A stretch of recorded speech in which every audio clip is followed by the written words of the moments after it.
Je me demande comment une aussi belle, charmante et instruite jeune fille comme toi n'est pas quelqu'un dans sa vie. Tu sais, cela prend du temps pour s'instruire. Et cela me laisse très peu de temps pour autre chose. Non, en fait, c'est pas tout à fait ça. C'est une longue histoire. Je t'écoute. Voilà. Ma tante me racontait que ma mère adolescente était bien élevée, une gentille fille, mais un peu naïve. Ma grand-mère était très sévère avec elle, bien qu'elle n'avait pas grand-chose à lui reprocher contrairement aux autres jeunes filles. Tu sais qu'elle s'appelait Adeline?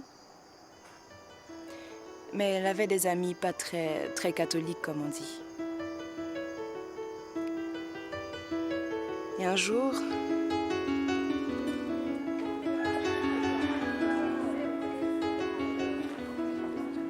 Un jour, après les classes, elle se prélassait avec quelques camarades sur la cour de l'école. Sauf le week-end, ça. Moi, je sais pas où ça m'a fait, non, pendant le week-end. Je ne sais pas ce que je vais faire, non, ce week-end.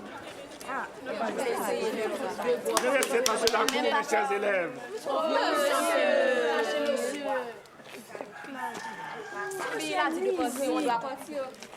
Ses camarades l'aimaient beaucoup pour sa simplicité et sa franchise. Il y en avait une parmi elles qui était particulièrement proche d'elle. Elle s'appelait Ghislaine.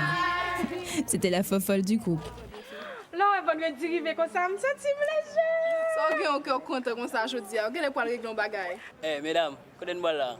On va faire un petit tour, mesdames. C'est pas sérieux? Pas même quand on va arriver dans le cafou, là.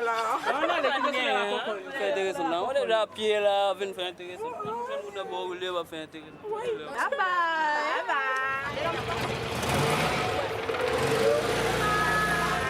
C'est pas sérieux ça, non? Pour n'a pas de nuit, monsieur. On va finir les formats de macaque.